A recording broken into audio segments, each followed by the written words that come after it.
Alhamdulillah. Sallallahu alaihi wasallam. Ya. Allah.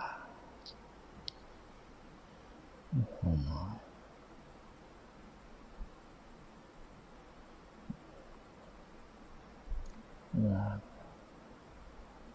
Allah.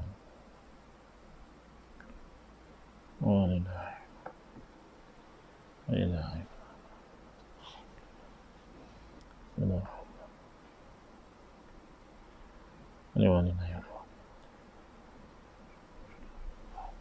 أعوذ بالله من الشيطان الرجيم بسم الله الرحمن الرحيم الحمد لله رب العالمين الرحمن الرحيم مالك يوم الدين إياك نعبد وإياك نستعين اهدنا الصراط المستقيم صراط الذين أنعمت عليهم غير المغضوب عليهم ولا الضالين.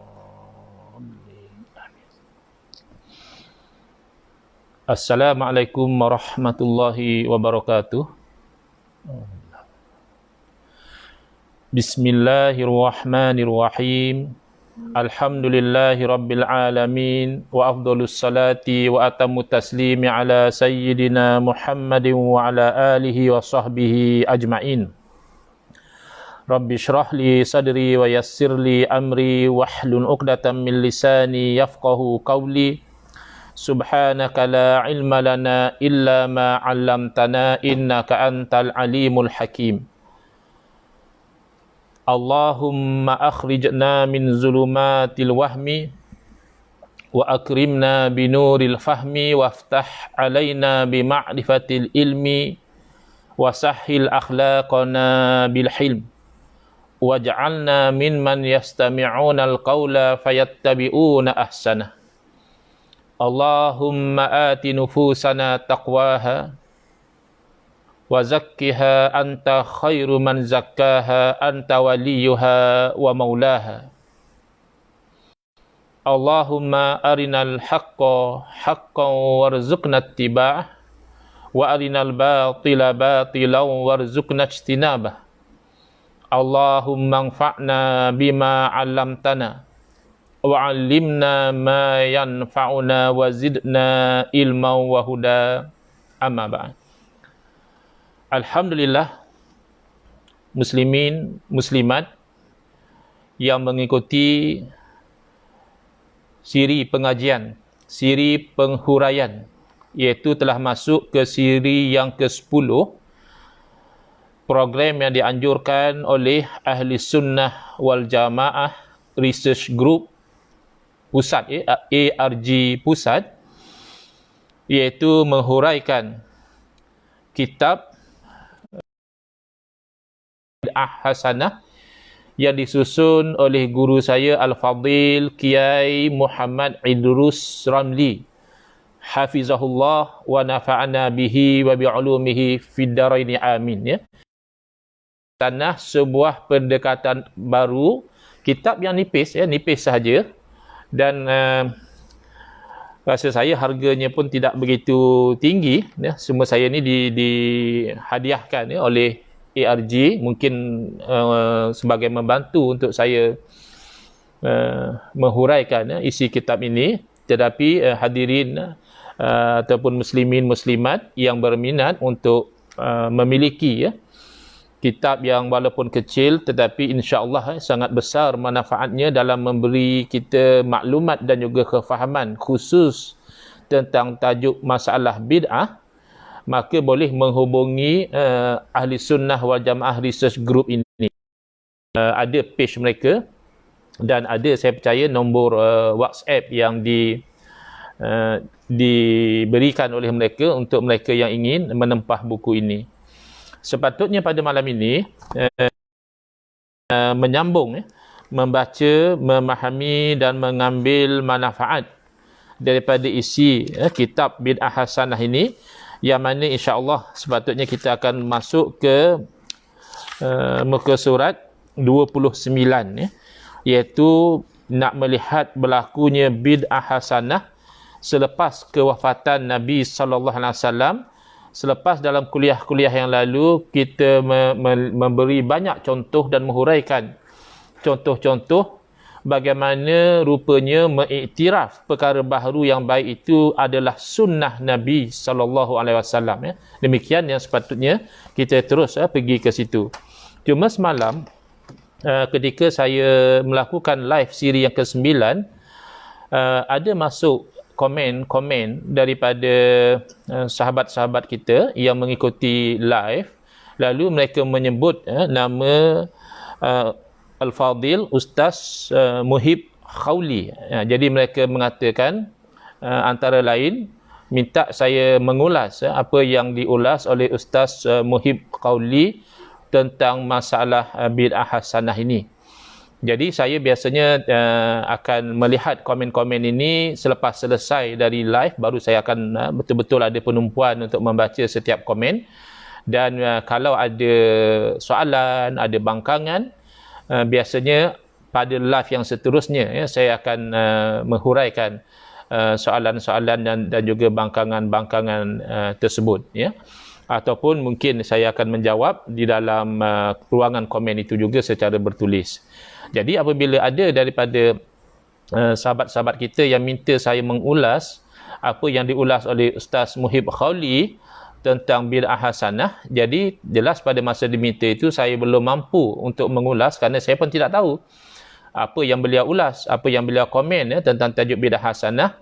Cuma saya saya lihat ada orang tag, ya, nama Ustaz Muhib Khawli, jadi saya follow tag tersebut dan saya pergi ke page beliau dan rupanya baru saya faham, ya, pada masa yang sama semalam kurang lebih lah, ya, ketika saya buat live menerangkan tentang bid'ah hasanah ini, saudara kita, saudara seagama kita, rakyat Syria, yang juga menerangkan tentang tajuk bid'ah hasanah tetapi dengan huraian yang berbeza. Jadi sebelum saya pergi, ya, sebab kerana selepas saya follow tu saya lihat, oh ini rupanya live, jadi saya ambil masa untuk mendengar, ya, apa yang dihuraikan oleh beliau. Kerana kalau saya tidak mendengar, maka bagaimana saya nak memberi satu ulasan yang adil, ya. Saya dengar lebih kurang sehingga jam 1 pagi lebih jugalah, ya. Saya dengar dan saya pause kejap, saya buat catatan, ya, tentang poin-poin di situ. Baik, sedikit mukadimah berkenaan dengan saudara kita ini.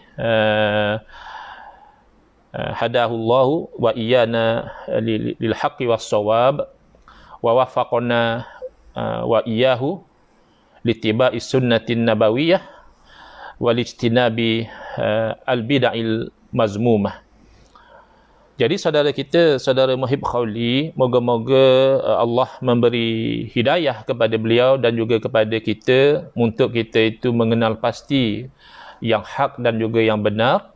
Dan moga-moga Allah memberi taufik kepada beliau dan juga kepada kita supaya kita itu mengikut sunnah Nabi sallallahu alaihi wasallam dan menjauhi segala perkara bid'ah yang terkeji, segala perkara bid'ah yang sesat. Amin ya rabbal alamin. Jadi saya sekurang mengenali beliau, cuma saya ingat beliau pernah berkuliah maghrib di surau berhampiran dengan rumah saya di Wangsa Maju, iaitu surau Jumaat An-Naim, ya, section 5 Wangsa Maju. Dan first impression saya terhadap beliau adalah positif, ya. Saya masuk ketika itu kuliah beliau sedang berlangsung. Lalu pertama yang saya tertarik, mungkinlah ini kelebihan Allah, iaitu saya lihat muka beliau tu seperti sentiasa tersenyum, ya. Mungkin bentuk muka beliau tu seolah-olah beliau tu sentiasa tersenyum, ya. Jadi kita manusia ni positif, ya. Kalau dengan senyuman kita positif. Yang kedua, sebagaimana yang biasa dengan orang Arab, bila beliau melanturkan bacaan suci ayat Al-Quran, maka lantunan bacaan ayat suci Al-Quran itu Masya Allah Tabarakallah dengan suara yang nyaring dan juga merdu. Jadi positif, ya. Kita dengar ustaz saya mengajar Masya Allah Tabarakallah baca Quran dengan bacaan yang nyaring dan merdu. Kemudian yang ketiga, mungkin ini agak bias sedikit lah, ya. Saya dengar beliau menyampaikan kuliah tu ada slang Terengganu, ya. Jadi saya ni orang Terengganu, walaupun saya sekarang tinggal di Kuala Lumpur, dah menetap di Kuala Lumpur, dah jadi orang Kuala Lumpur, tapi bila saya ni asal Terengganu, mungkin tabiatnya begitu, ya. Bila kita dengar seseorang yang bercakap dengan slang kita, dengan lahjah kita, kita cepat warm up, kita rasa macam ada perasaan kekitaan dengan orang yang bercakap logat yang lebih kurang sama dengan kita. Jadi dari segi first impression saya terhadap saudara kita dari Syria ini adalah positif. Cuma bila saya mendengar live yang beliau kongsikan, jazahullahu khairah, moga-moga Allah memberi balasan baik kepada beliau di atas niat beliau untuk berdakwah, untuk menyampaikan ilmu dan kefahaman kepada umat. Kita harapkan di situ ada nilai pahala di sisi Allah Ta'ala dengan niat yang baik tersebut. Saya dapati ada banyak kekeliruan, salah maklumat yang beliau sampaikan berkaitan dengan tajuk bid'ah hasanah ini. Bahkan juga ada berlaku kesilapan di dalam menerangkan makna perkataan di dalam bahasa Arab. Jadi berdasarkan kita itu mengikut kepada apa yang diberi panduan oleh Al-Quran, Bismillahirrahmanirrahim, wal asri innal insana lafi khusr illa alladhina amanu wa amilus solihati wa tawasaw bil haqqi wa tawasaw bis sabr. Demi masa sesungguhnya manusia itu di dalam kerugian, kecuali orang yang beriman dan beramal soleh dan yang berpesan-pesan dengan kebenaran dan berpesan-pesan dengan kesabaran dan mengambil panduan daripada Nabi sallallahu alaihi wasallam, junjungan kita Sayyidina wa Habibina Muhammad sallallahu alaihi wasallam, ketika mana baginda memberitahu kepada umat, ad-dinu an-nasihatu, agama itu adalah nasihat. Qalu liman ya Rasulullah. Lalu para sahabat bertanya, nasihat itu untuk siapa wahai Rasulullah? Nabi SAW menjawab, lillahi wali kitabihi wali rasulihi wali a'immatil muslimina wa ammatihim au kama qala sallallahu alaihi wasallam. Lalu Nabi SAW menjawab, an-nasihat itu untuk Allah, untuk kitabnya yakni Al-Quran, untuk rasulnya Nabi Muhammad SAW, dan untuk pemimpin-pemimpin umat Islam dan ammatihim, orang awam di kalangan umat Islam. Jadi an-nasihah dalam hadis dimaksudkan sebagai al-ikhlas. Agama itu adalah keikhlasan. Kita ikhlas kepada Allah, ada caranya. Kita ikhlas kepada Al-Quran, ada caranya. Kita ikhlas kepada Rasulullah sallallahu alaihi wasallam, ada caranya. Dan demikianlah kita ikhlas kepada para pemimpin dan masyarakat umat Islam juga ada caranya. Dan salah satu cara kita ikhlas kepada para pemimpin dan juga umat Islam adalah kita memberi nasihat yang benar kepada mereka. Moga-moga dengan nasihat yang kita berikan itu menjadi sebab Allah membuka pintu hati mereka melihat kebenaran, dan menjadi dorongan Allah memberi kekuatan kepada mereka untuk mengikut kebenaran. Jadi apa yang saya boleh lihat, saya ada buat catatan, mungkin sejenak-sejenak saya akan merujuk kepada catatan saya ni, iaitu yang saya lihat secara ringkasnya, saudara kita Ustaz Muhib, beliau keberatan untuk menerima apa yang dikatakan adanya bid'ah yang hasanah, bid'ah perkara baharu tetapi baik, untuk menerima itu. Dan bahkan daripada segi beliau berhujah dan berinteraksi dengan sebahagian daripada orang-orang yang membuat komen ketika beliau live, menunjukkan beliau memberi gambaran kalau kita mengatakan ada bid'ah hasanah itu seolah-olah kita tidak menerima apa yang diberitahu oleh Nabi sallallahu alaihi wasallam. Jadi seolah-olahnya, sanggupkah kita yang menerima bid'ah hasanah ni? Kalau kita bayangkan kita berjumpa dengan Nabi SAW, kita kata kepada Nabi SAW, saya rasa yang Rasulullah cakap tu tak betul. Yang sebenarnya bid'ah itu ada yang baik. Apakah yang dimaksudkan? Jadi cuba kita cari titik pertemuan terlebih dahulu dalam perkara-perkara yang sering ada pertikaian di kalangan umat Islam ini.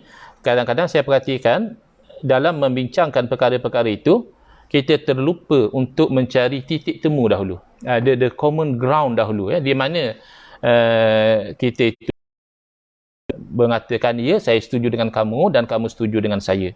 Baik, yang kita sebenarnya sama setuju, tidak ada khilaf, adalah kewajipan untuk kita itu patuh kepada Rasulullah SAW, untuk kita taat kepada Allah dan Rasul. Dan jelas taat kepada Allah menuntut kita juga taat kepada Rasulullah SAW. Man yuti'ir rasulah faqad ata Allah. Barang siapa yang taat kepada Rasul, maka dia telah taat kepada Allah. Iaitu tidak ada khilaf antara kita. Ya, na'udzubillah. Kalau sampai kita berani mengatakan, saya bangkang kata-kata Rasul. Saya rasa pandangan saya lebih baik daripada pandangan Rasul. Ataupun amalan saya lebih baik daripada amalan Rasulullah SAW. Na'udzubillah min zalik. Itu insya-Allah tidak akan dipegang oleh sesiapa pun daripada kita. Kita tak sama setuju. Kita umat Nabi Muhammad SAW. Kita wajib mengikut kepada panduan daripada Nabi SAW. Kita wajib mengikut sunnah Nabi SAW. Dan jelas Nabi SAW insan yang paling mulia, yang paling baik. Dan oleh itu panduan daripada baginda itulah yang paling baik. Dan ini puncanya, iaitu daripada hadis Nabi SAW. Ya. Hadis yang sahih. Diriwayat oleh sahabat Nabi Sayyidina Jabir bin Abdullah radhiyallahu anhu, hadis sahih riwayat Imam Muslim, fa inna khairal hadithi kitabullah.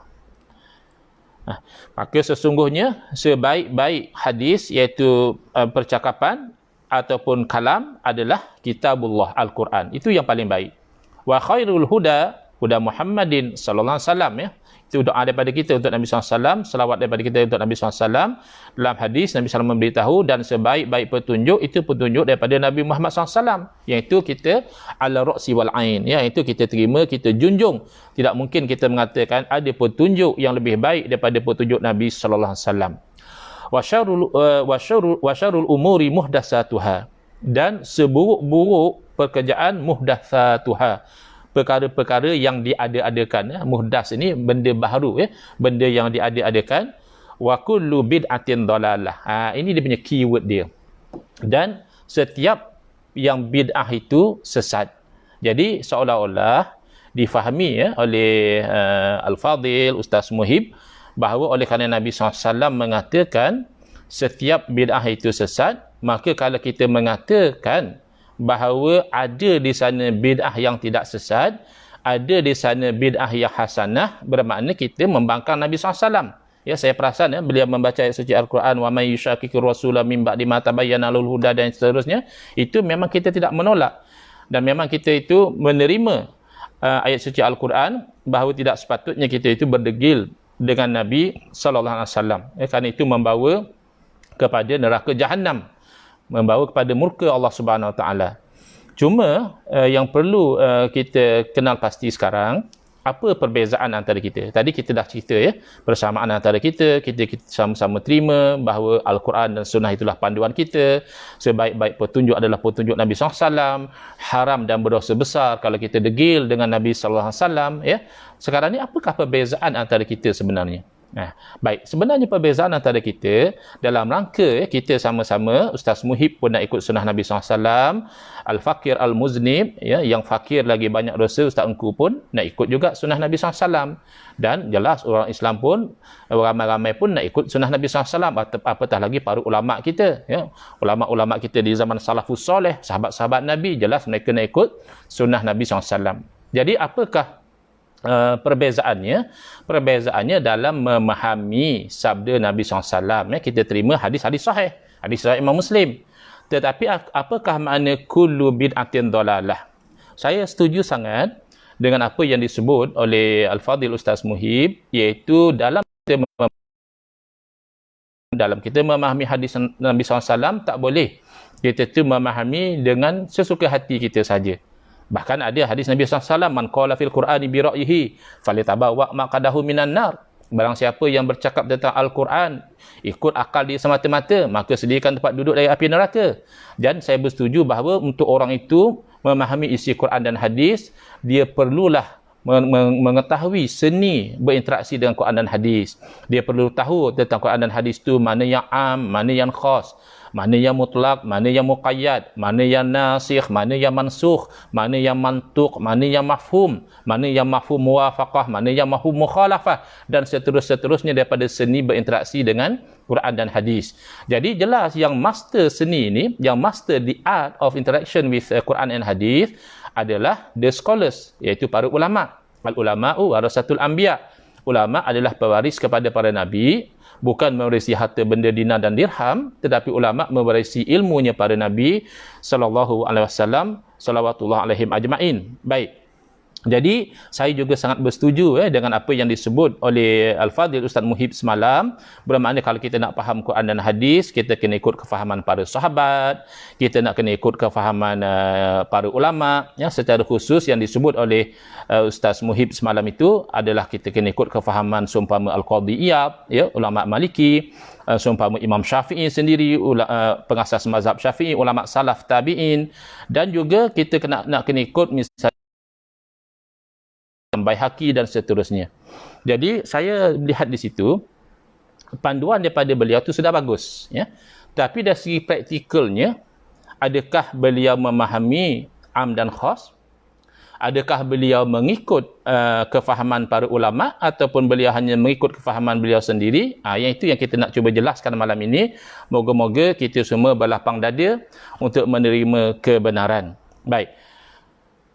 Lafaz hadis ini zahirnya adalah lafaz yang umum, ya. Lafaz kullu itu menunjukkan kepada keumuman, ya. Kalau kita terjemah ke dalam bahasa Melayu, kullu bid'atin dhalalah, setiap perkara bid'ah itu sesat. Baik, kan kata Ustaz Muhib, kita nak faham Quran hadis kena ikut panduan ulama.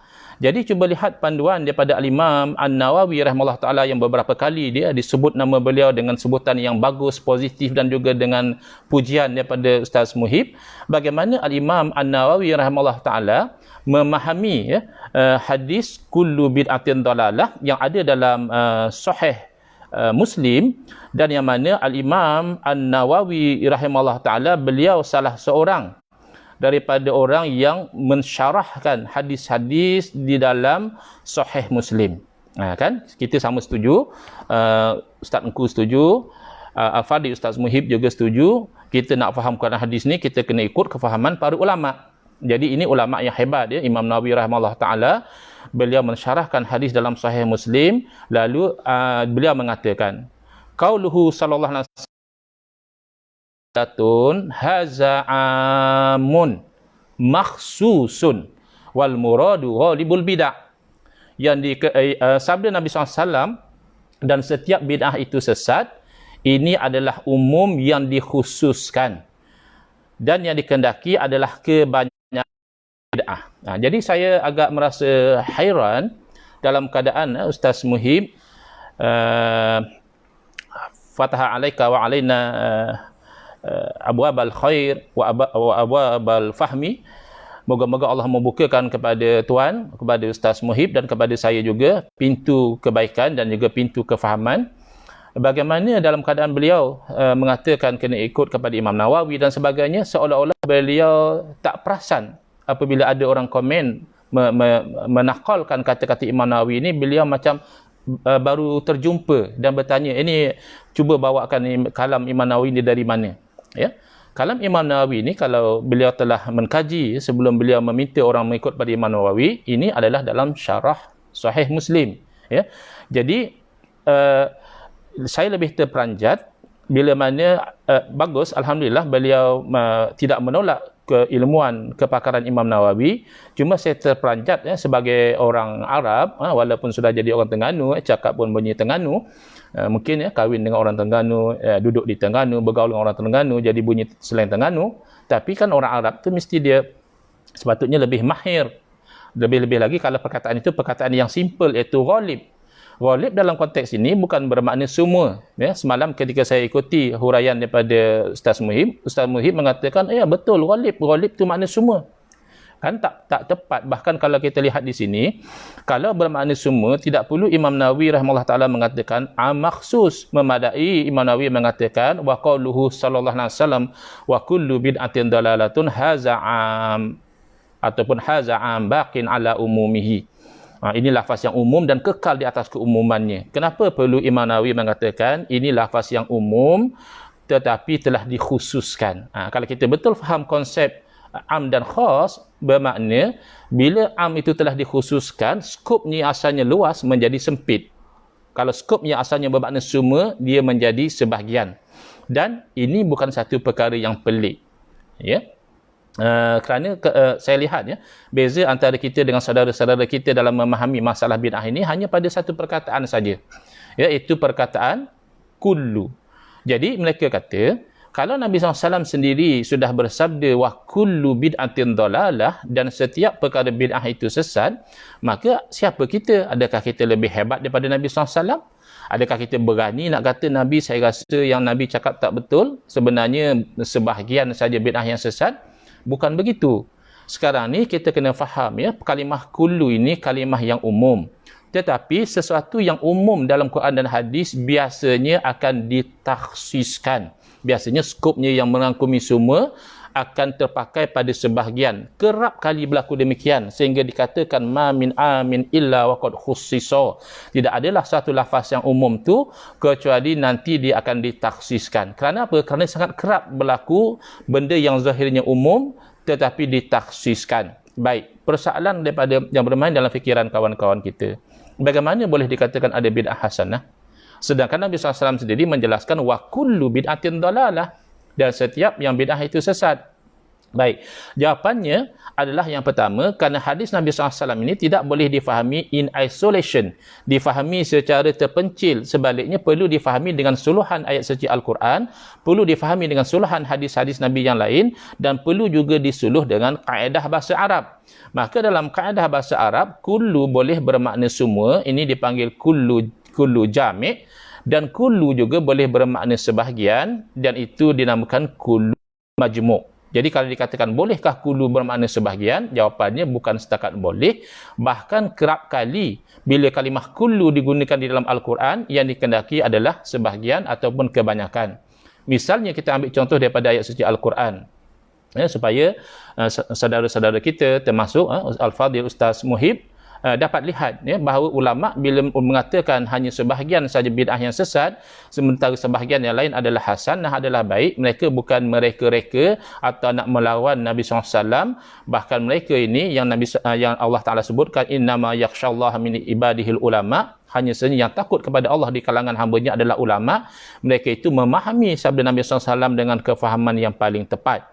Baik, ambil contoh firman Allah Ta'ala. Allah Ta'ala berfirman, tudammiru kulla syai'in bi amri rabbiha. Tudammir, membinasakan. Apakah yang membinasakan? Iaitu angin taufan membinasakan.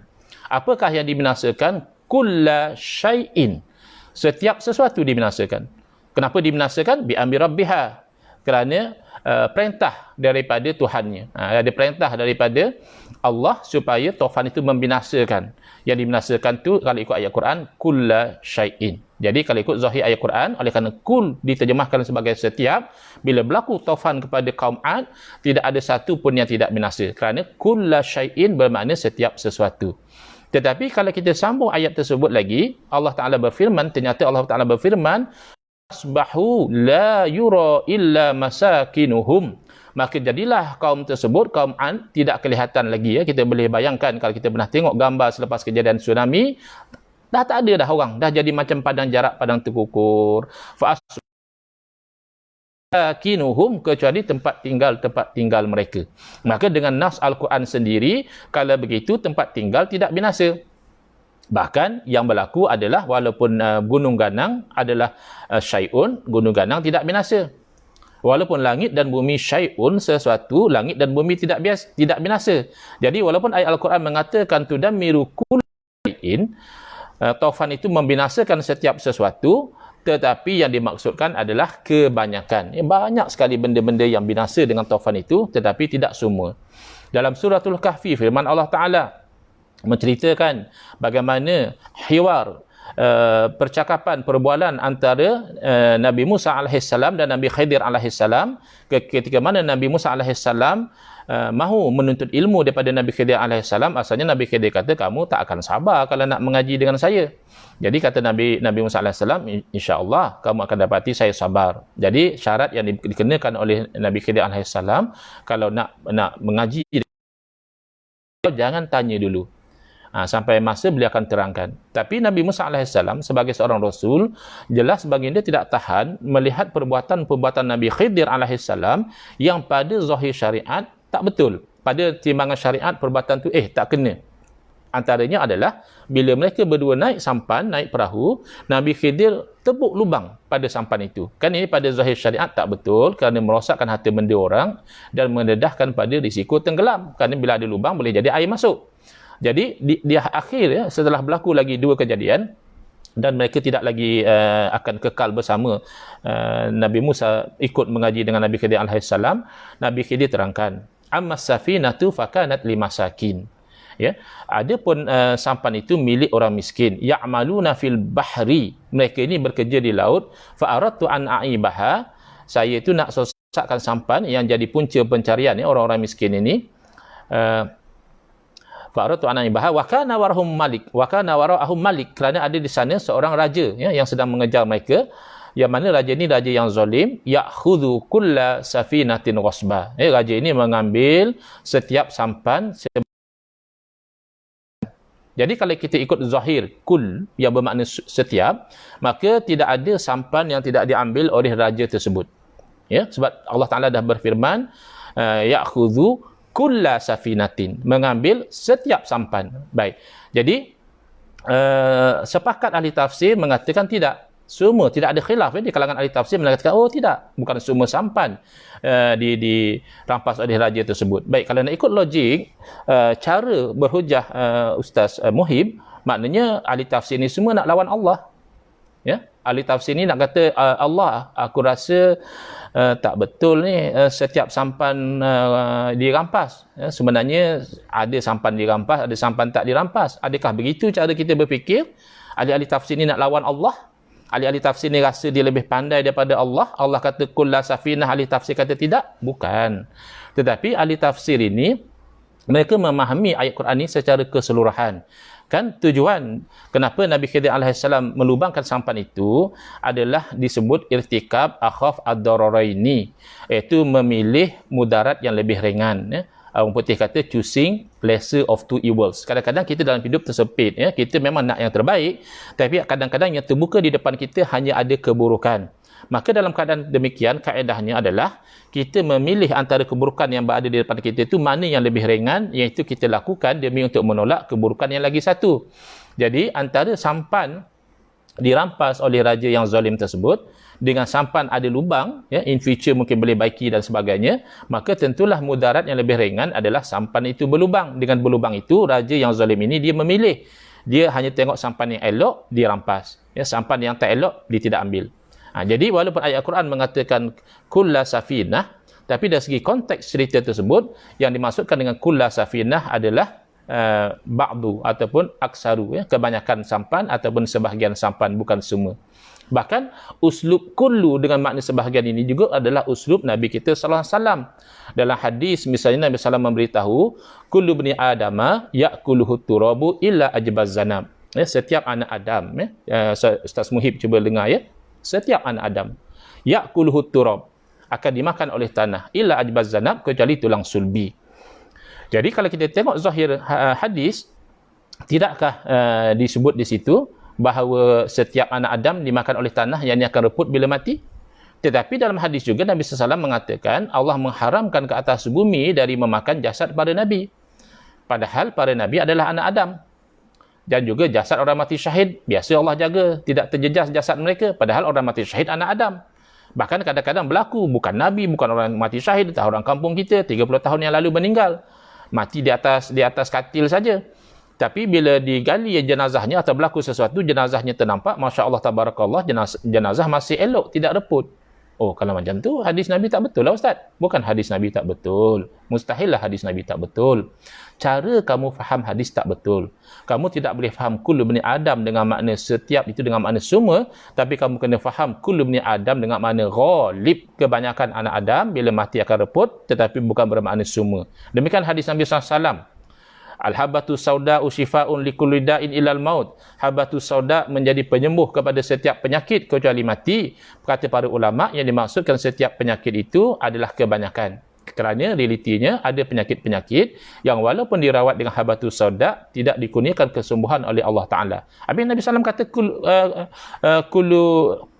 likulli da'in, bagi setiap penyakit. Ya, tapi setiap kul itu boleh dengan makna sebahagian. Bahkan sebenarnya ya, kalau Ustaz Muhib, saudara-saudara kita yang sefahaman, yang sefikrah dengan beliau dalam masalah bid'ah ini, mahu membuka hati dan dada mereka, mereka juga akan setuju bahawa hadis kullu bid'atin dalalah tidak akan bermakna semua. Ya, buktinya saya dengar sendiri ya daripada rakaman ataupun live Ustaz Muhib semalam, dia kata ini perkara bid'ah dunia, tak ada apa ya, guna telefon, pakai baju t-shirt macam beliau semalam, ataupun naik kereta, ataupun guna jam ya, tengok jam dan sebagainya, itu tidak apa kerana ia hanya urusan dunia. Ini memang bid'ah lah. Zaman Nabi mana ada jam seperti ini, mana ada handphone seperti ini, mana ada live seperti ini ya.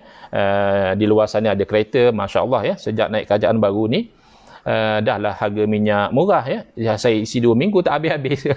Harga minyak dah turun bawah pada RM1.50 sebagaimana yang pernah dijanjikan satu masa dahulu. Ini tanpa dijanjikan harga minyak turun, harga minyak dunia turun. Tapi isi minyak tak habis-habis sebab tak dibenarkan kita itu berjalan ke sana kemari. Baik, itu selingan. Jadi ini semua perkara baru, perkara bid'ah, kereta bid'ah, telefon bid'ah dan sebagainya. Tetapi kata Ustaz Muhib dan rakan-rakan saudara-saudara kita yang sama kefahaman dengan Ustaz Muhib, iaitu yang itu tak apa ya, kerana itu hanya urusan dunia. Yang tak boleh ini adalah kalau bid'ah dalam urusan agama. Baik.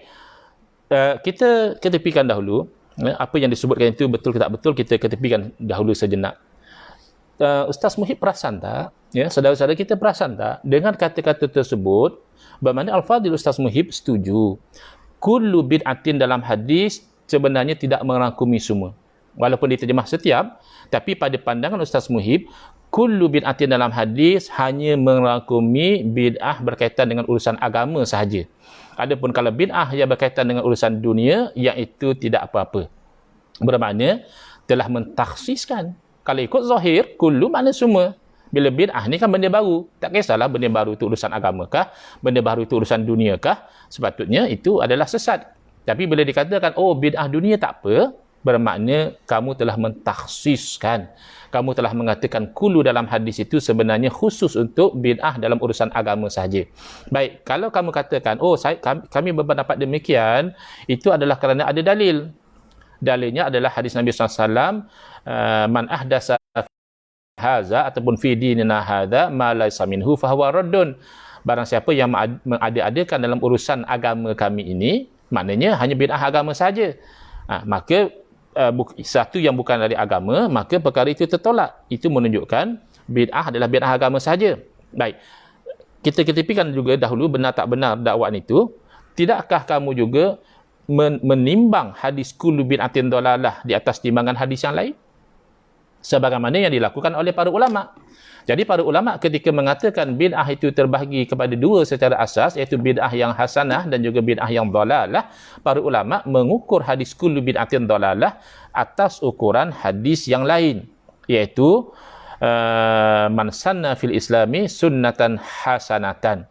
Barang siapa yang mengadakan dalam Islam satu sunnah yang baik. Jadi saya dengar bangkangan daripada Ustaz Muhib, bahkan saya pernah dengar bangkangan ini daripada orang lain sebelum daripada beliau bangkang.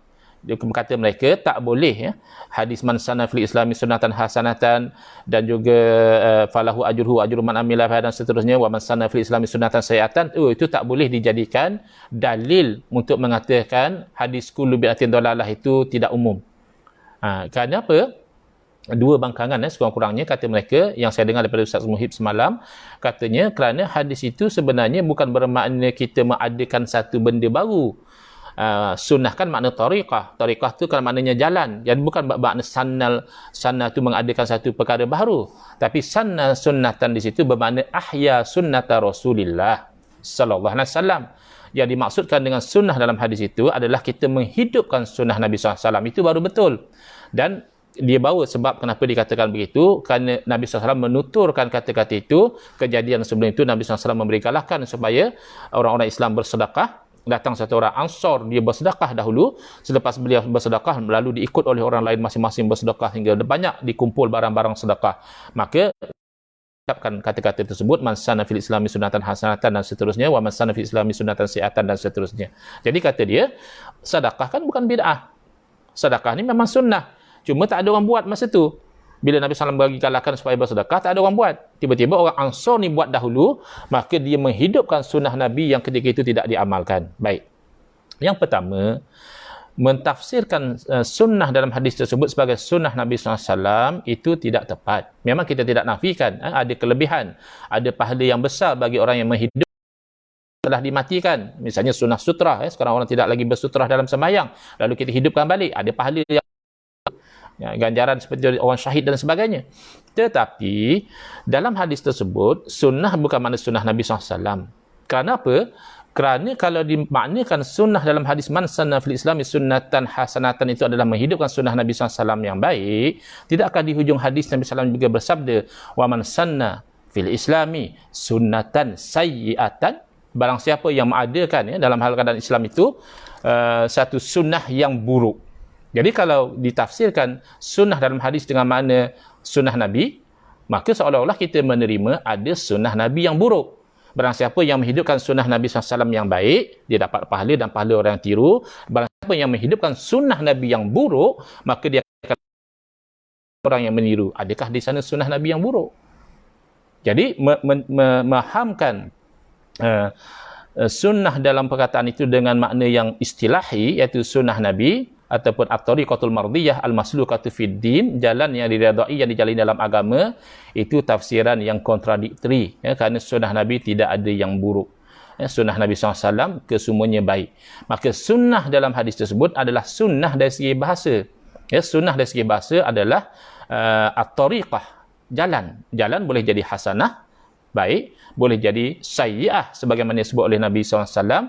Maka tengok juga hadis ini boleh ditafsirkan dengan hadis yang lain, dengan uslub yang lain, yang mana ketika Sayyidina Mu'adz bin Jabal radhiyallahu anhu membuat bid'ah dalam solat. Solat sebelum itu ialah orang yang datang kemudian, dia tertinggal rakaat, dia akan diberi isyarat oleh orang yang sedia ada, lalu dia sembahyang dahulu mana yang dia tertinggal dan dia join jamaah. Tapi Sayyidina Mu'adz bin Jabal radhiyallahu anhu datang, lalu beliau tidak tunggu isyarat daripada orang, bahkan beliau tidak hiraukan, beliau terus masuk jamaah, selepas salam baru beliau sempurnakan yang mana beliau tertinggal. Jadi ini tidak diajar oleh Nabi SAW asalnya, tetapi Nabi SAW melihat itu satu lalu Nabi SAW menyuruh orang melakukan seperti begitu. Nabi mengatakan qad sanna lakum Mu'adz, sanna lakum Mu'adz, Mu'adz telah buat satu cara yang baik buat kamu. Jadi sanna dalam hadis itu bukan bermakna menghidupkan sunnah Nabi SAW, itu bercanggah dengan keseluruhan isi hadis. Dan kalau dikatakan memang sebab diucapkan hadis itu adalah kerana orang Nabi SAW anjurkan sedekah, orang macam tak buat, tak tahu, macam tak start lagi, ada sedekah orang lain tiru, itu namanya sababu wurudil hadis, sebab diucapkan hadis itu. Maka kita kena faham kaedah berinteraksi kan. Ustaz Muhib sendiri kata kita nak faham Quran hadis tu bukan kita sendiri-sendiri tafsir, tidak, kita kena ikut kefahaman para ulama. Jadi para ulama dalam memahami mereka gunakan iaitu al-ibratu bi umumil lafzi la bi khususis sababi. Kita mengambil pengajaran ibrah daripada Quran dan hadis itu berdasarkan keumuman lafaz. Jadi lafaz Nabi itu umum, man sanna fil islami sunnatan hasanatan wa man sanna fil islami sunnatan si'atan, barang siapa. Jadi tidak terikat dengan sabab wurud hadis.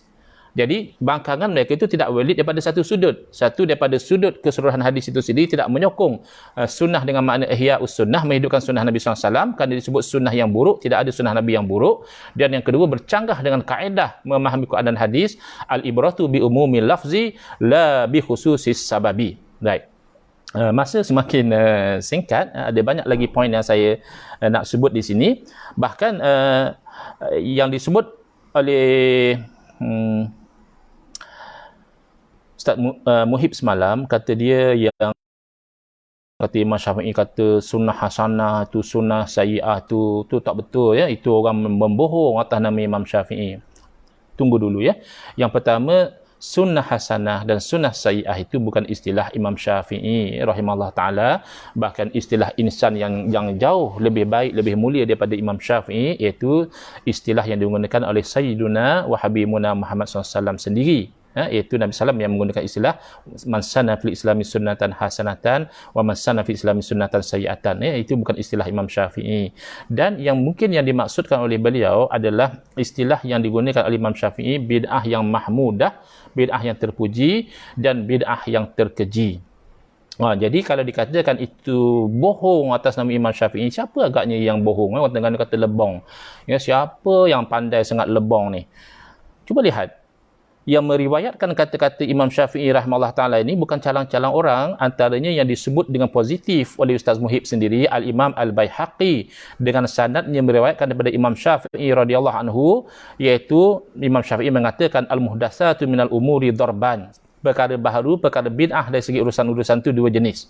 Adakah Imam Syafi'i kata, satu jenis bid'ah dunia tak apa, satu lagi jenis bid'ah agama, itu haram? Tidak. Imam Syafi'i mengatakan ahaduhuma, yang satu daripada duanya, ma uhdisa yukhalifu kitaban aw sunnatan aw atharan aw ijma'an fahadhihi bid'atud dalalah, iaitu satu perkara baharu, perkara bid'ah yang dilakukan bercanggah dengan Quran, bercanggah dengan sunnah Nabi, tak kena dengan asar, percakapan perbuatan sahabat, atau melanggar ijma' kesepakatan ulama, inilah bid'ah yang sesat. Wasaniyatu, yang kedua, ma uhdisa minal khair la khilafa fihi liwahidin min haza, satu perkara yang diadakan yang baik. Saya juga terkejut di hujung-hujung live Ustaz Muhib kata Ustaz Muhib terima pula bid'ah maulid. Ustaz Muhib bahkan suka maulid. Bahkan terkeluar daripada mulut Ustaz Muhib sendiri, kalau begitu saya pun ahli bid'ah katanya. Jadi Ustaz Muhib mengaku ahli bid'ah.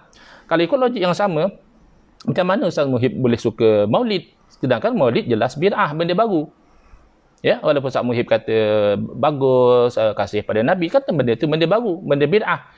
Jadi adakah, kalau nak guna logik yang sama, adakah Ustaz Muhib bila berjumpa dengan Nabi SAW, Nabi tanya, Ustaz Muhib, kenapa Ustaz Muhib suka maulid? Maulid itu bid'ah. Tidakkah saya dah bagi tahu pada orang Islam bahawa setiap bid'ah itu sesat? Adakah boleh Ustaz Muhib bagi alasan, kalau maulid lain sikit je Rasulullah, kalau maulid itu saya suka, maulid Surat Merah saya suka, kalau saya suka tak apa, yang saya tak suka saja yang sesat? Takkan nak jawab macam itu? Jadi sebenarnya yang dikatakan bid'ah yang tidak sesat itu adalah bid'ah yang tidak bercanggah. Benda itu baik. Yang tidak bercanggah satu pun daripada Quran, daripada hadis, asar dan juga ijma', maka inilah muhdatsatun ghairu mazmumah. Inilah bid'ah yang tidak terkeji.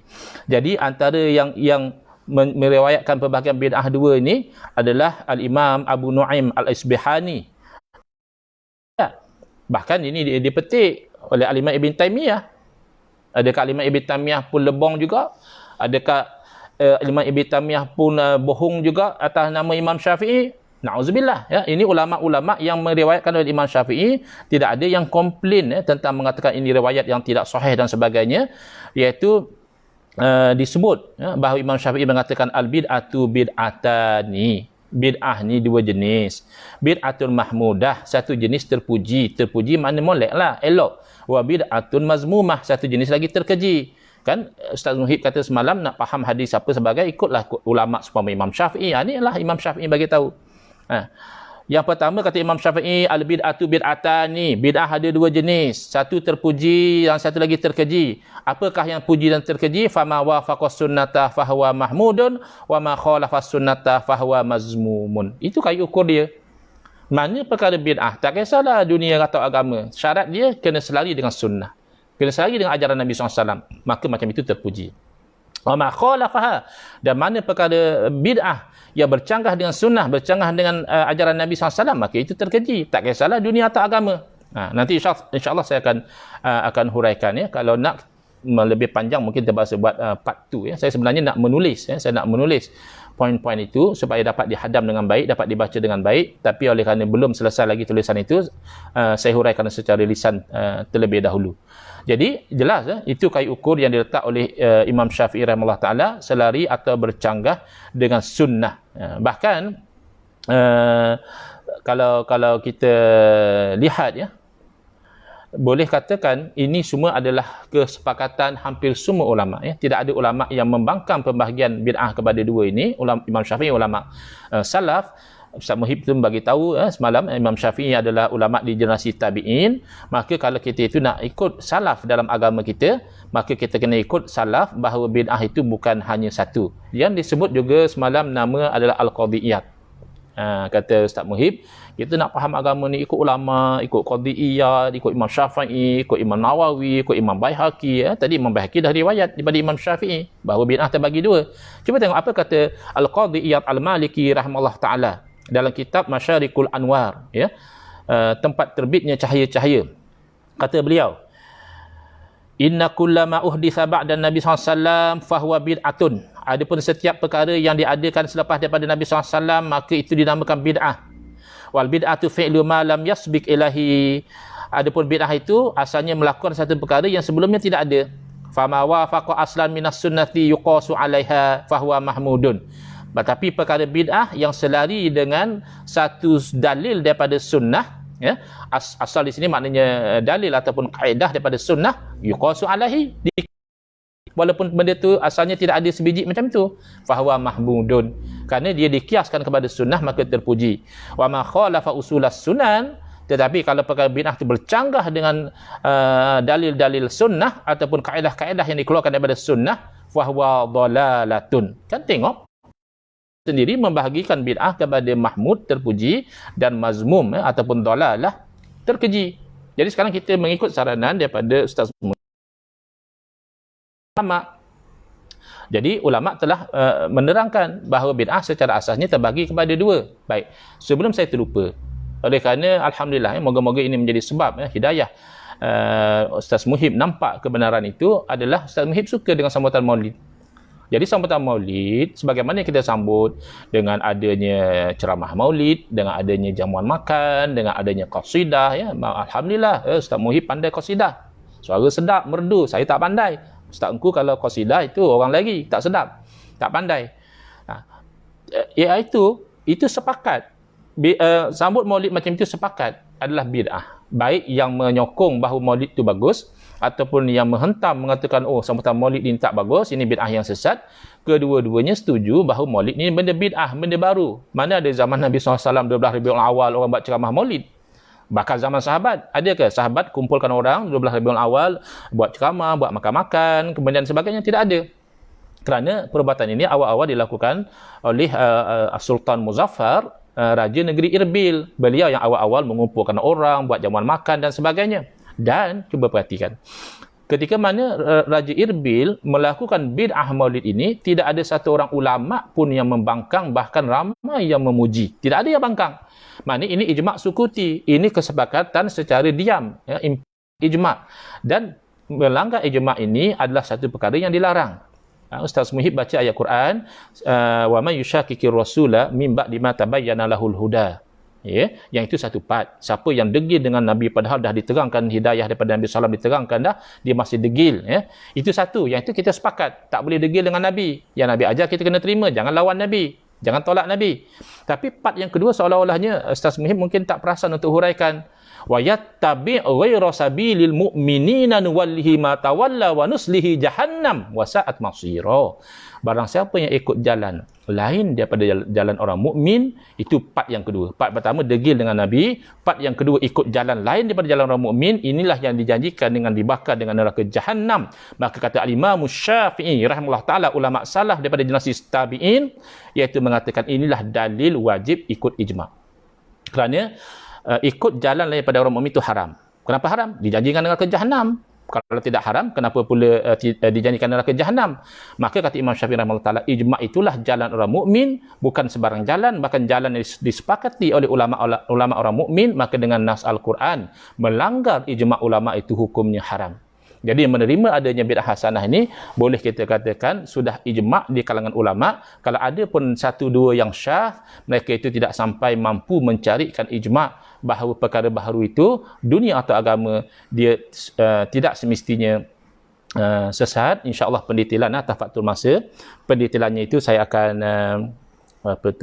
huraikan secara tulisan juga, dan kalau perlu saya akan sambung lagi. Mungkin ada yang membangkang, mungkin ada yang komplain, mungkin ada yang bawa poin-poin yang baru. Yang itu insya-Allah saya akan huraikan pada kuliah malam besok insya-Allah. Cuma saya nak pergi kepada poin yang mana kita sama-sama setuju, ya. Cuma kita hanya berbeza daripada sudut kayu ukur, ya.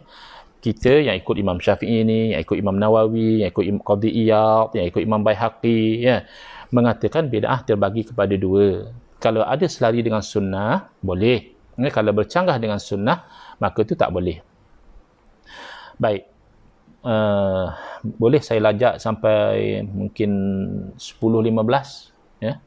Ada yang komen, boleh ke? Ada dua benda saya nak habiskan dahulu ni. Pertama, tentang kayu ukur bid'ah tu. Yang kedua, tentang maulid. Moga-moga kalaupun Ustaz Muhib tidak follow live saya, moga-moga ada orang yang boleh forward live ini, kerana saya nak menyokong, nak bagi satu masukan, input, ya, kepada Ustaz Muhib, bahawa kesukaan beliau terhadap maulid itu sebenarnya selari dengan sunnah Nabi. Itu dua poin yang saya nak huraikan, ya, pada malam ini. Yang selebihnya insyaAllah pada malam besok, iaitu kayu ukur bid'ah dan sandaran maulid. Boleh, ya? Saya lajakkan sedikit sehingga mungkin maksimum 10-15. Muhammad Hafiz Zainul Rahim, boleh Ustaz, jazakallahu khairah. Saiful Kurniawan bin Sanusi, boleh Ustaz. Okay, dua orang kata boleh, kita boleh lah, ya. Yang mana kata tak boleh, tak ada halangan, ya, boleh tidak ikuti, ya, live ini, boleh tengok bila-bila masa yang lapang. Baik. Yang pertama tentang kesepakatan tadi. Bila kita kata pada kawan-kawan kita, dan saya baca dalam komen, ya, orang komen, Ustaz Muhib, kalau macam tu kau buat live pun kau pun bid'ah lah, ya. Kau buat live mana ada zaman Nabi, kau pun buat benda bid'ah. Jadi Ustaz Muhib kata bid'ah dunia tak apa, ya, guna telefon tak apa, pakai baju ni, t-shirt tak apa, banyak benda lah tak apa, ya, sebab bid'ah dunia. Baik.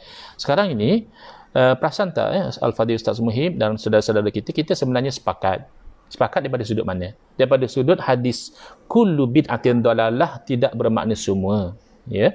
Di sisi Al-Imam Syafi'i rahimahullah taala, di sisi Imam Nawawi, di sisi Ibn Hajar Al-Asqalani, bahkan, ya, Ustaz Muhib boleh cek, ya, Ustaz Muhib orang Arab, pandai baca kitab Arab, cek dalam Fathul Bari.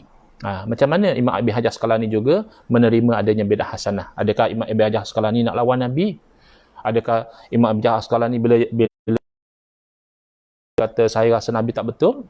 Tidak. Al-Imam Ibn Hajar Al-Asqalani ini Amirul Mukminin fil hadis, adalah orang yang mempertahankan sunnah Nabi dan juga kefahaman yang sahih daripada hadis yang sahih. Dia ada dua situ. Satu, hadis tu sahih ke tidak? Hadis ni tengok pada perawi, tengok pada sanad, oh ada hadis sahih. Tapi jangan lupa, ada juga yang penting di situ, memahami hadis yang sahih dengan kefahaman yang sahih. Baik. Jadi sebenarnya kita sepakat. Di sisi kita yang ikut para ulama yang saya sebutkan tadi, bid'ah, kullu bid'atin dalalah tidak bermakna semua. Kullu bid'atin dalalah bermakna bid'ah yang sesat itu hanya bid'ah yang bercanggah dengan sunnah Nabi. Kata Imam Syafi'i, wa ma khalafa sunnata fahuwa mazmum. Mana perkara bid'ah yang bercanggah dengan sunnah, iaitu terkeji. Sementara yang terpuji adalah yang tidak bercanggah dengan sunnah, tak bercanggah dengan ajaran Nabi SAW. Saudara kita seperti Ustaz Muhib dan rakan-rakan yang lain yang satu kefahaman dengan Ustaz Muhib mengatakan macam ini. Bid'ah ini yang tak sesat itu hanya bid'ah dunia. Tapi kalau bid'ah agama sesat semua. Dengan dalil-dalil yang mereka fahamnya begitu, ya. Misalnya man ahdasa fil amri hadza dan seterusnya itu, ingatkan saya, man ahdasa fil amri hadza itu sebenarnya dalil kita. Dalil orang yang menyokong adanya bid'ah hasanah, bukan dalil orang yang menolak bid'ah hasanah, ya. Ingatkan saya kalau saya lupa, besok saya akan terangkan insya-Allah. Baik, jadi kalau begitu kita sama sepakat, kita hanya berbeza kayu ukur. Kan cantik, ya, kalau kita dah bertemu pada tempat sepakat bahawa hadis kullu bid'atin dalalah tidak akan merangkumi semua. Di sisi kita, di sisi ulama-ulama kita, iaitu merangkumi bid'ah yang bercanggah dengan ajaran Nabi sahaja. Di sisi kawan-kawan kita yang sesat itu merangkumi bid'ah agama. Adapun bid'ah dunia terkeluar. Jadi saya terangkan, kayu ukur demikian jelas tidak betul. Pertama, ia melanggar ijma' ulama'. Ia melanggar kesepakatan ulama', kerana ulama' tidak menjadikan dunia dan agama sebagai kayu ukur. Tetapi ulama' menjadikan muwafaqatus sunnah, selari dengan sunnah ajaran Nabi, ataupun mukhalafatuha, bercanggah dengan sunnah ajaran Nabi sebagai kayu ukur. Baik, yang pertama, Ustaz Muhib. Cuba Ustaz buka fikiran dan juga dada Ustaz, perhatikan syariat Islam. Saya rasa kita akan sepakat bahawa syariat Islam datang untuk mentadbir kedua-duanya. Syariat Islam datang untuk tadbir urusan agama, dan syariat Islam juga mentadbir urusan dunia. Kita bukan sekular. Kita bukan nak pisahkan antara agama dan dunia. Tak. Urusan ibadat misalnya, bab ibadat itu, bab agama, Islam aturkan begini syarat, rukun, sah dan sebagainya. Urusan dunia, munakahat, nikah kahwin, ada peraturan, ada yang sah, ada yang batal, ada haram, ada halal. Muamalat, urusan dunia Islam atur, ada sah, ada batal, ada haram, ada halal. Jenayat, urusan dunia juga Islam atur. 3/4 fiqh urusan dunia pun Islam atur. Maka kalau kita kata perkara baharu dalam dunia itu okey, tidak betul. Saya selalu bagi contoh ya. Antara amalan yang tidak ada di zaman Nabi SAW adalah amalan insurans. Ya, kita bayar premium pada syarikat insurans, bila berlaku sesuatu yang dia cover, dia akan bagi pampasan kepada kita. Ini amalan baru, ya, mungkin 300-400 tahun yang lalu. Dan juga amalan takaful. Amalan takaful dari segi dengan amalan insurans, kita ada bayar sumbangan pada syarikat takaful, berlaku sesuatu yang dalam protection dia tu, kita akan diberi pampasan. Kedua-duanya adalah perkara baharu. Ya. Tidak ada di zaman Nabi SAW, sahabat ambil insurans.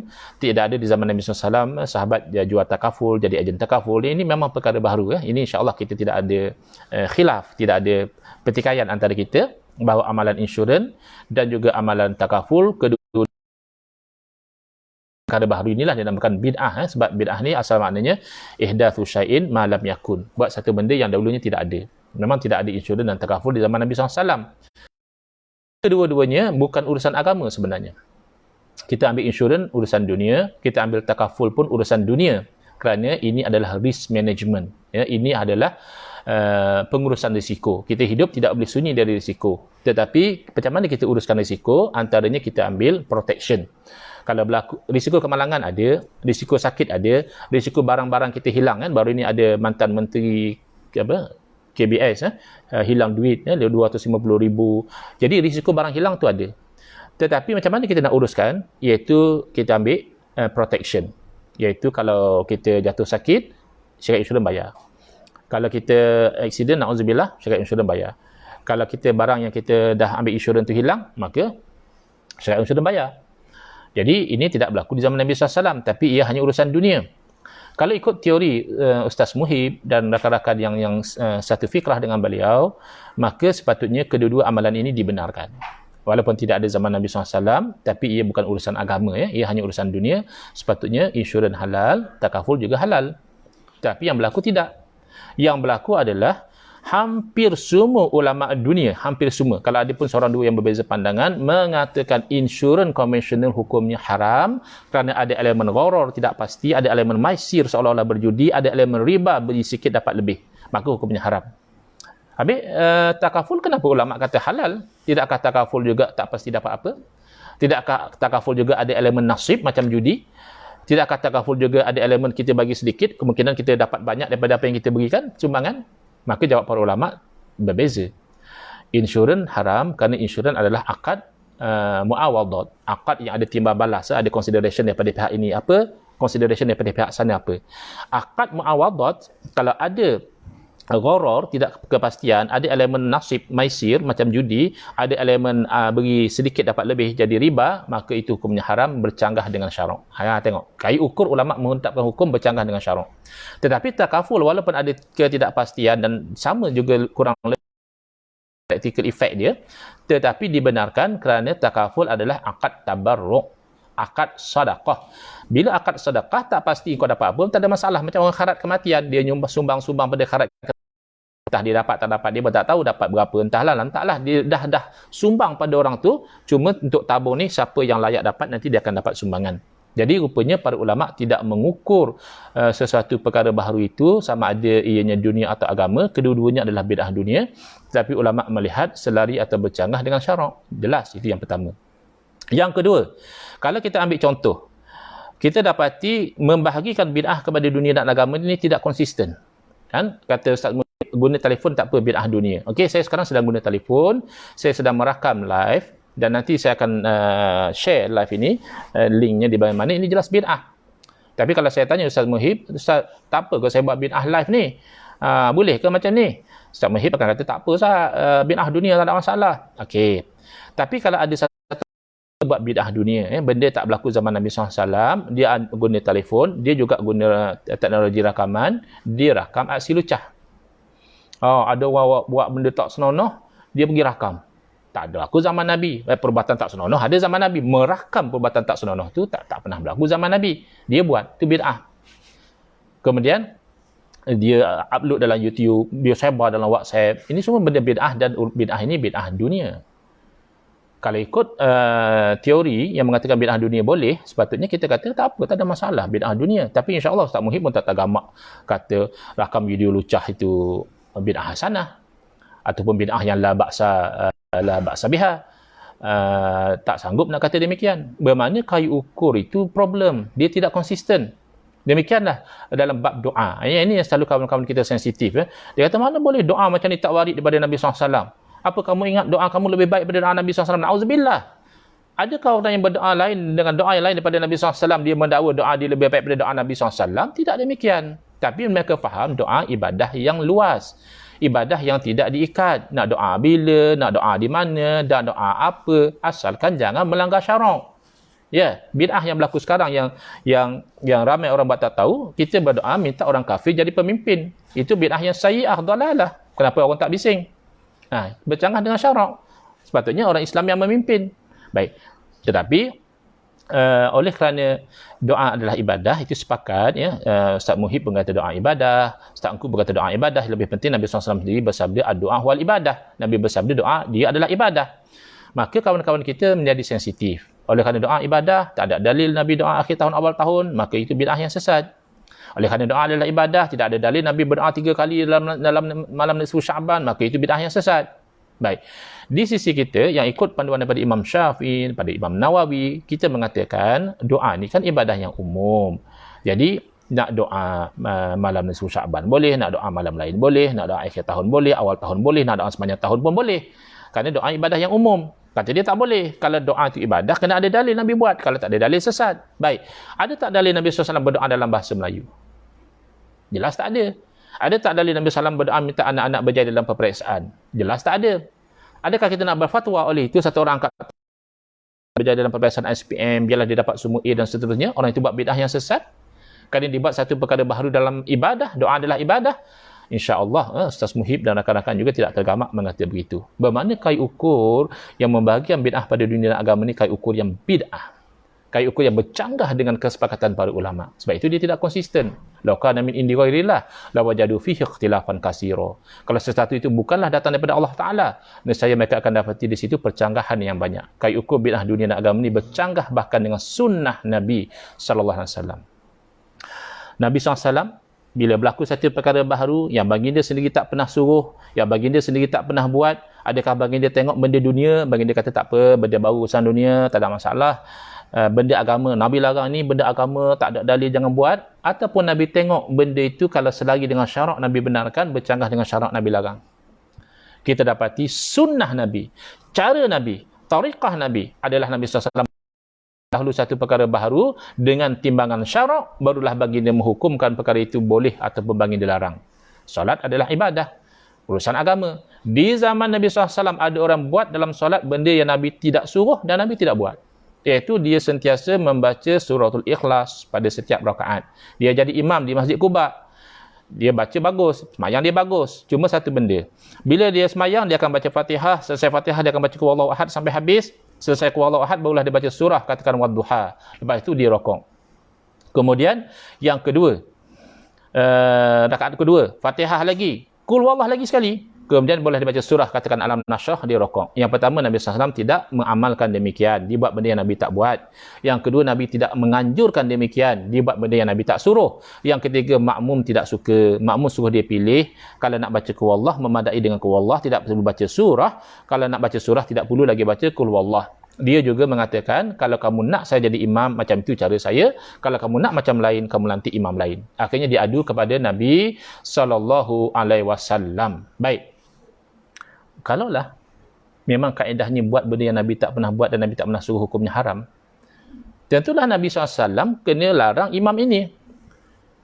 Kerana ketika imam tu buat benda tu baru. Nabi tak pernah buat macam itu. Qul Huwallah setiap rakaat. Yang kedua, Nabi pun tidak suruh kamu kalau sembahyang tiap rakaat kena baca qul ya. Nabi tak pernah suruh begitu. Jadi ketika kejadian itu berlaku, itu fit definisi bid'ah, iaitu membuat satu perkara yang Nabi SAW tidak pernah lakukan, yang Nabi SAW tidak pernah anjurkan, dan dalam perkara ibadah. Tapi Nabi SAW tidak bersikap demikian. Nabi panggil imam itu, tanya, kenapa imam tak nak ikut cadangan daripada jemaah? Jawab imam itu, inni uhibbuha ya Rasulullah. Sesungguhnya aku kasih kepada surah Al-Ikhlas Rasulullah. Di situ Nabi SAW terus boleh buat pertimbangan, kasih kepada ayat Quran itu tidak bercanggah dengan syarak, mengulangi membaca ayat Quran dalam sesuatu rakaat sembahyang juga tidak bercanggah dengan syarak. Macam imam kampung kita lah. Asal dia imam, kuliah ku Allah. Asal dia imam, kuliah ku Allah. Jadi kadang-kadang kita bosan juga, bacalah ayat lain sekali-sekala. Tapi dari segi hukum, salah tak dia mengulang-ulang membaca ayat yang dia suka? Tidak salah. Oleh kerana tidak salah, Nabi SAW bukan saja tidak larang, bahkan Nabi puji. Nabi bersabda, hubbuka iyyaha adkhalakal jannah. Kasih kamu kepada surah tersebut, itu memasukkan kamu dalam syurga. Tapi kalau inovasi dalam urusan dunia sekalipun, bercanggah dengan bagi barang dia laku, barang dia yang tak elok, dia taruh di bawah, dia tindih dengan barang-barang dagangan yang elok. Jadi sepitah lalu orang tengok ke atas, orang nampak macam elok semua. Jadi bila Nabi SAW cek, Nabi seluk tangan baginda dalam barang dagangan tadi, Nabi dapati yang di bawah tu basah, tak elok. Nabi tanya pada dia, kenapa kamu buat macam ni? Dia kata nak bagi laku, supaya orang tengok, orang ingat elok semua. Itu bercanggah tak dengan syarak? Bercanggahlah, sebab ada elemen menipu. Jadi walaupun itu inovasi dalam urusan dunia, itu kan marketing strategi pemasaran, tapi oleh kerana bercanggah dengan syarak, Nabi tak bagi. Nabi kata jangan buat macam itu. Man wasya falaysa minna. Siapa yang menipu, dia bukan daripada golongan kami. Itu sunnah Nabi. Dalam mendapati perkara baharu, bukan tengok dunia atau agama, tapi tengok selari atau bercanggah dengan syarak. Baik, masa sudah tidak banyak. Mohon rakan-rakan yang live, yang ikut live ini, ingatkan saya besok. First thing, saya nak beritahu kepada Ustaz Muhib, apa dalil maulid. Sebab dia suka maulid. Jadi kalau boleh kita beramal, kena ada dalil. Jangan kita semata-mata kita suka, aku suka maulid, maulid tak apalah, ada bid'ah pun tak apalah, sebab aku suka maulid, aku suka Isra' Mi'raj, walaupun bid'ah tapi sebab aku suka lah. Jadi tak boleh macam itu. Kita kena tahu, saya suka maulid, dan maulid ini amalan yang tidak haram, maulid ini bukan amal bid'ah yang sayyi'ah, ada dalil dia. Tolong ingatkan saya, first thing besok saya akan ceritakan yang itu dahulu ya, insya-Allah. Sebab saya nak tutup dengan Khulafa' ar-Rasyidin. Bagaimana sikap Khulafa' ar-Rasyidin? Nabi SAW berpesan, alaikum bisunnati wa sunnatil khulafa'il mahdiyyin ar-rasyidin. Naklah mu tu ikut sunnah aku dan sunnah Khulafa' ar-Rasyidin. Macam mana Khulafa' ar-Rasyidin mendapati perkara baharu? Adakah Khulafa' ar-Rasyidin tengok, benda ni urusan dunia, okey beres boh, tak ada masalah, urusan dunia. Khulafa' ar-Rasyidin tengok urusan agama, tak boleh urusan agama, tak boleh haram, Nabi tak pernah buat macam ni. Ataupun Khulafa' ar-Rasyidin tengok benda itu selari baik dari segi agama, dia buat. Kalau bercanggah dengan agama, baru dia tak bagi buat. Mana satu sikap Khulafa' ar-Rasyidin kita nak ikut? Sebab Nabi suruh kita ikut Khulafa' ar-Rasyidin. Kita dapati Khulafa' ar-Rasyidin, dia mengambil sikap menimbang perkara itu baik atau tak baik, baru dia buat. Baik dari segi syarak, dia buat. Tak baik, dia tidak buat. Atau dilarang. Contoh. Mengumpulkan Al-Quran dalam satu mushaf.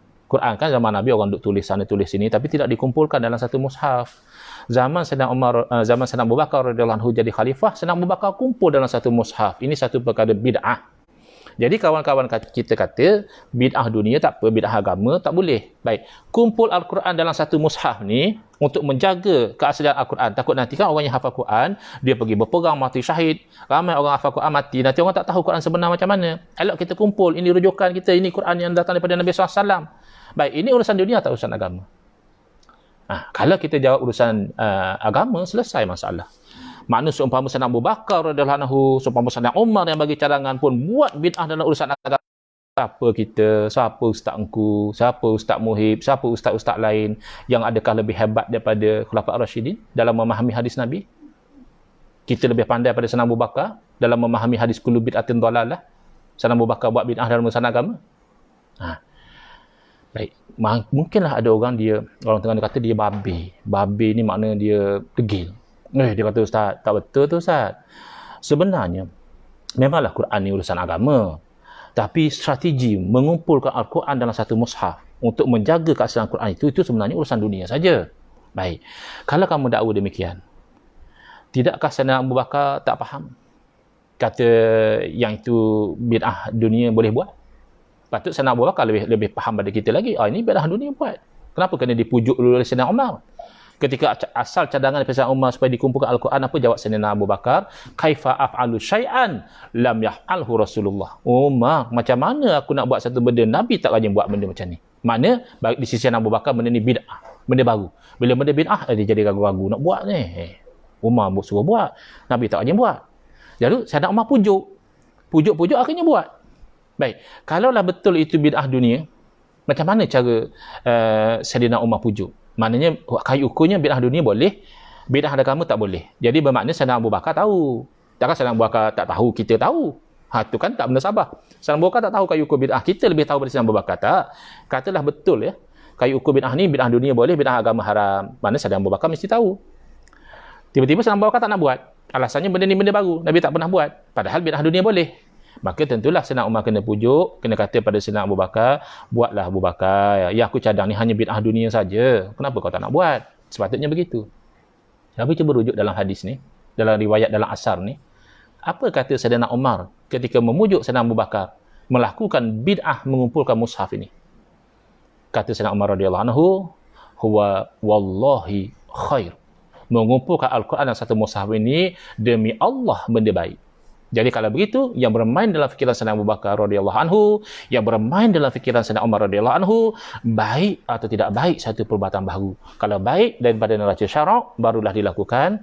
Kalau tidak baik daripada neraca syarak, barulah ditinggalkan. Ya, saya sudah lajak daripada pukul 10.15 sebagaimana yang saya plan tadi. Jadi saya berharap moga-moga kita menyampaikan ini bukan dengan tujuan nak mempelekehkan Ustaz Muhib, saudara saya. La yu'minu ahadukum hatta yuhibba li akhihi ma yuhibbu li nafsihi. Tak sempurna iman satu orang melainkan dia kasih untuk saudara dia sebab apa yang dikasih untuk diri dia sendiri. Jadi saya kasih untuk diri saya kalau saya keliru, kalau saya mengelirukan orang, saya kasih kalau ada orang boleh memahamkan saya, meleraikan kekeliruan saya dan juga menghalang saya daripada terus-menerus mengelirukan orang. Saya kasih begitu. Maka demikianlah dia juga kasih kepada saudara saya, Al-Akh Al-Karim Al-Habib, Ustaz Muhib, hadakumullah wa iyana lil haqqi was shawab. Maka itulah saya bagikan penjelasan ini, bukan dengan tujuan nak mempelekeh. Saya pun tengok akhlak Ustaz Muhib semalam, ada satu orang nama Farish membangkang kata-kata Ustaz Muhib. Ustaz Muhib pesan banyak kali, jangan kecam dia, jangan ganggu dia, dia pun nak belajar juga. Jadi saya appreciate sikap molek daripada, dan moga-moga Ustaz Muhib boleh dengar apa yang saya kata dengan niat nak cari kebenaran. Kalau ada jumpa tak betul Ustaz aku kata ni, boleh Ustaz Muhib atau orang lain catat dalam ruangan komen. Saya tidak sempat pun nak fokus kepada komen-komen yang datang malam ni. Tapi insya-Allah lepas live ni saya akan baca dan kita akan sambung lagi besok dengan nak menceritakan kepada Ustaz Muhib dan orang lain kenapa walaupun ulama sepakat bahawa sambut Maulid itu benda baru, benda bid'ah, tetapi majoriti ulama, hampir semua ulama mengatakan ialah bid'ah yang baik. Haza wabillahi taufiqu wal hidayah. Wassalamualaikum warahmatullahi wabarakatuh. Bismillahirrahmanirrahim. Alhamdulillahirabbil alamin. Wassalatu wassalamu ala sayidina Muhammadin wa ala alihi wa sahbihi ajmain. Allahumma shrah sudurana wa ahsin akhlaqana wa azim ujurana wa nawwir qulubana binuri hidayatika kama natar'adha binuri syamsika abadan abada birahmatika ya arhamar rahimin. Allahumma kshif anna hadzal bala'a wal waba'a innaka ala kulli syai'in qadir. Allahumma irfa' anna hadzal bala'a wal waba'a innaka ala kulli syai'in qadir. Allahumma asrif anna hadzal bala'a wal waba'a innaka ala kulli syai'in qadir. Allahumma arinal haqqa haqqan warzuqna ittiba'ah wa arinal batila batilan warzuqna ijtinabah. Wa sallallahu ala sayyidina Muhammadin wa ala alihi wa sahbihi wa sallam. Walhamdulillahirabbil alamin. Wal afu minkum.